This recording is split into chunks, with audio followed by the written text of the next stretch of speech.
Bonjour, vous écoutez l'épisode 75 de la saison 2 du podcast Revu et Corrigé. Cet épisode est tiré d'un billet du blog publié le 21 février 2021 et s'intitule « Persévérance sur Mars ». C'est dingue. Je n'ai pas regardé l'atterrissage. Est-ce qu'on dit amarcissage d'ailleurs ? J'avais peur que ça ne se passe pas bien. Mais ça s'est bien passé.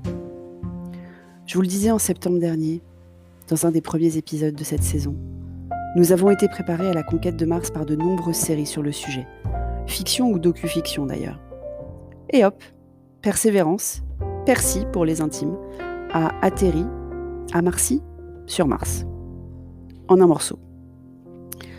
La mission de Persévérance est de recueillir plein d'échantillons destinés à plein de trucs, comme déterminer s'il y a eu de la vie sur Mars d'après notre définition de la vie.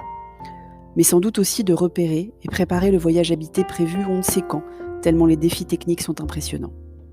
D'après un article du Monde que j'ai lu cette semaine, il y aurait 10 défis techniques à relever, dont seulement un est actuellement construit et testé. Il y a encore du boulot. Mais on a besoin de rêver en ce moment, non ? On a beau s'échapper sur les réseaux sociaux, écrits ou vocaux, dans des séries, voire dans des bouquins pour les plus persévérants d'entre nous, on a peu de raisons d'espoir. Alors que nos déambulations quotidiennes se limitent au pâté de maison autour de chez nous, ça fait du bien de regarder plus loin. Parce que c'est pas fini ces histoires de virus, de masques, de distance, de limitation des déplacements, de fermeture des lieux de convivialité, qu'ils soient événementiels ou touristiques. On a même inventé l'oxymore du festival assis. Ça va sans aucun doute sauver Avignon, mais pas le Hellfest qui a annoncé immédiatement qu'il n'aurait pas lieu dans ces conditions.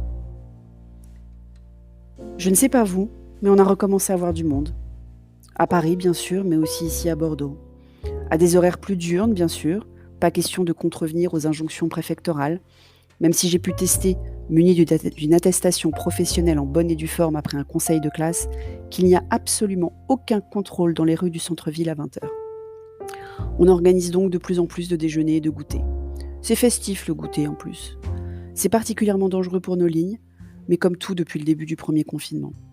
Et on reste évidemment en dessous de la limite imposée et invérifiable de 6 adultes. Des vrais citoyens on est. Le 17 mars, on fêtera, si fêter est un terme approprié, le premier anniversaire du premier confinement. Le début quoi. Vous avez réfléchi à ce que vous allez faire pour marquer 12 mois d'une vie entre parenthèses ? Rien de grave bien sûr. 12 mois à l'échelle d'une vie, ce n'est pas grand-chose finalement, j'ai déjà eu l'occasion de le dire. Mais les débats désagréables que j'ai lancés sur le coût d'une vie, les priorités à donner à la quantité de vie par rapport à la qualité de vie sont d'autant plus d'actualité, non ? D'ailleurs, certains membres du conseil scientifique, leur président en tête, plaident à présent pour plus de liberté, en contrepartie de plus de responsabilité des fragiles qu'on invite à s'autoconfiner. Et qui ne veulent pas, parce qu'ils estiment que la société se doit de se sacrifier pour eux. J'aimerais bien lancer un A/B test. C'est dommage que ce soit impossible. Modéliser les impacts des deux alternatives, continuer comme aujourd'hui ou imaginer un autoconfinement des plus fragiles et plus d'ouverture pour les autres. D'un point de vue sanitaire, physique, économique et sanitaire mental aussi, sur les deux types de population. Allez, petit détail. Hier, samedi 20 février, c'était la journée mondiale du pangolin. Pauvre petit animal accusé à tort d'avoir transmis la Covid-19 à l'homme. Il était temps de le réhabiliter, non ? Merci de m'avoir écouté. Si vous écoutez sur Apple, surtout laissez un commentaire avec vos 5 étoiles. Et sur toutes les plateformes de balado-diffusion, abonnez-vous et partagez. À bientôt.